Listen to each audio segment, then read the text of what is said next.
Où sont les non-chrétiens pendant le millénium? C'est une très bonne question. Alors ce qu'il faut comprendre, c'est que quand Jésus revient sur terre pour instaurer son royaume, il va régner, la Bible dit, avec une verge de fer sur les nations. Et du coup, ça veut dire quoi, régner sur les nations? Sur qui va-t-il régner exactement? Eh bien, c'est là qu'il faut connaître la chronologie de l'Apocalypse. Juste avant le millénium, tu as eu la bataille de l'Armageddon, qui est la fin de la colère de Dieu qui dure 3 ans et demi. Et durant cette colère de Dieu, Dieu déverse sa colère sur le royaume de l'Antéchrist. L'Antéchrist continue à régner pendant encore 3 ans et demi. Et en fait, eh bien, il y a beaucoup d'incrédules qui résistent à la parole de Dieu. Beaucoup vont mourir durant la bataille de l'Armageddon, mais aussi une certaine quantité va survivre à la colère de Dieu et entrer dans le millénium.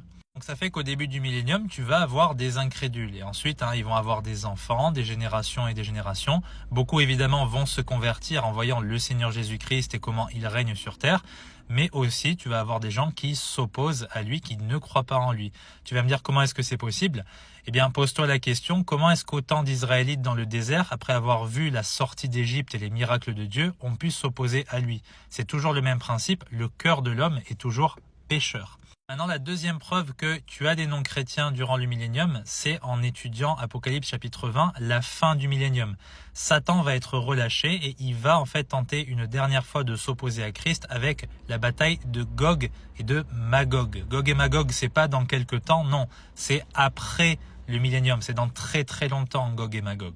Et donc du coup, si Satan arrive à rassembler une armée pour s'opposer à Christ, c'est que cette armée-là ne croit pas en Jésus-Christ. Donc, il y aura forcément des non-croyants durant le millénium qui se sont opposés à Christ, qui sont en fait des générations, s'étant opposés ou ayant rejeté le Seigneur Jésus-Christ. Une dernière chose, ceux qui se sont convertis durant le millénium, ils n'ont pas un corps glorifié comme les autres qui sont venus régner avec Jésus-Christ.